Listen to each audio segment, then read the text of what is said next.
আসসালামু আলাইকুম। সবাই কেমন আছেন? আশা করি ভালো আছেন যে যেখানে আছেন। আমি ভালো নাই, আলহামদুলিল্লাহ মোটামুটি সুস্থ আছি, সেরকমভাবে সুস্থ না। তার জন্য ভিডিও দিতে পারি না। বয়স শুনে বোঝা যায় অনেক অসুস্থ। তো আমি অনেক অসুস্থ আছি। আর এই স্যালাইন দিতে হবে, এই জীবনের প্রথম দিলাম, ফার্স্ট টাইম। এত বড় হয়েছি, কখনো স্যালাইন দিই নাই। কিন্তু এখন মানে হঠাৎ করে এত অসুস্থ হয়ে যাবো মানে ভাবি নাই।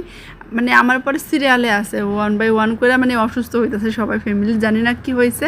তো সবাই দোয়া করবেন আমাদের ফ্যামিলির জন্য। দেখেন আমার চেহারা কীরকম শুকায় গেছে, মানে খাওয়া দাওয়ার কোনো রুচি নেই, 4 দিন ধরে কিছু খাইতে পারি না, অনেক অসুস্থ, স্যালাইন, দুর্বল হয়ে গেছে শরীর। তো সবাই আমাদের জন্য দোয়া করবেন, ফ্যামিলির সবার জন্য সুস্থ করে আল্লাহ, জানি না কি হয়েছে। তাও খাওয়ার সেরকম রুচি নেই। তো আমার ভাই পুরি নিয়ে আসছে, আর ফুচকা নিয়ে আসতে বলছিলাম, ফুচকা নিয়ে আসছে। অনেক ফল ফ্রুট নিয়ে আসে, যে যখন যেটা বলি সে নিয়ে আসে, পেয়ারা, তো যেটা খাইতে মন চায় এটা সেটা বললেই নিয়ে আসে, বলার আগেই নিয়ে আসে। তো সবাই ভালো থাকবেন, আমাদের সবার জন্য দোয়া করবেন। আজকে এই পর্যন্ত, আল্লাহ হাফেজ।